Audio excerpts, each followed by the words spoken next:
আপনিও কি বাড়ির ছাদে খেতে দেন পাখিকে? তাহলে আজ থেকেই হন সাবধান। জীবনে সুখ, সমৃদ্ধি এবং শান্তি পেতে একজন ব্যক্তি অনেক ধরনের জ্যোতিষশাস্ত্রীয় প্রতিকার করে থাকেন। এই প্রতিকারগুলি গ্রহ নক্ষত্রের ভিত্তিতে করা হয়।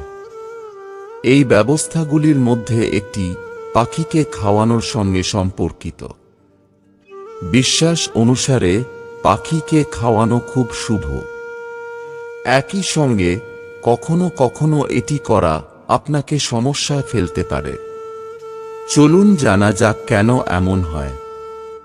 জ্যোতিষশাস্ত্র অনুসারে এই ধরনের ব্যক্তির কুণ্ডলিতে বুধ ও রাহুর সংমিশ্রণ থাকে। তাদের বাড়ির ছাদে পাখির জন্য খাবার রাখা উচিত নয়।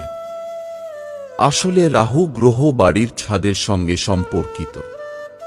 একই সঙ্গে পায়রাকে খাওয়ানো বুধের প্রতিকার হিসাবে বিবেচিত হয়। বুধ ও রাহুর সংমিশ্রণে মানুষের মানসিক অবস্থার অবনতি হয়।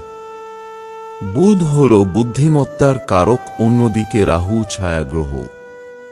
জ্যোতিষশাস্ত্র অনুসারে রাহু গ্রহ বাড়ির ছাদের সঙ্গে সম্পর্কিত। পাখি যদি বাড়ির ছাদে খাবার খায় তবে তাদের দ্বারা ছাদ নোংরা হয়ে যায়। বিপরীতে এটি রাহুর অশুভ ফল হিসাবে প্রাপ্ত হয়। এটি পাখিকে ছাদে না খাওয়ার অন্যতম কারণ হিসেবে বিবেচিত হয়েছে। জ্যোতিষশাস্ত্র এবং বাস্তুশাস্ত্র অনুসারে দেবী লক্ষ্মীর আশীর্বাদ পেতে পাখিদের খাওয়ানো উচিত। এটা বিশ্বাস করা হয় যে যে ব্যক্তি পাখিকে খাওয়ায় সে ঈশ্বরের দূতের কাজ করে। ঘরে সুখশান্তি বজায় রাখতে নিচে জমিতে বা উঠোনে বা মেঝেতে পাখিকে খাওয়াতে হবে।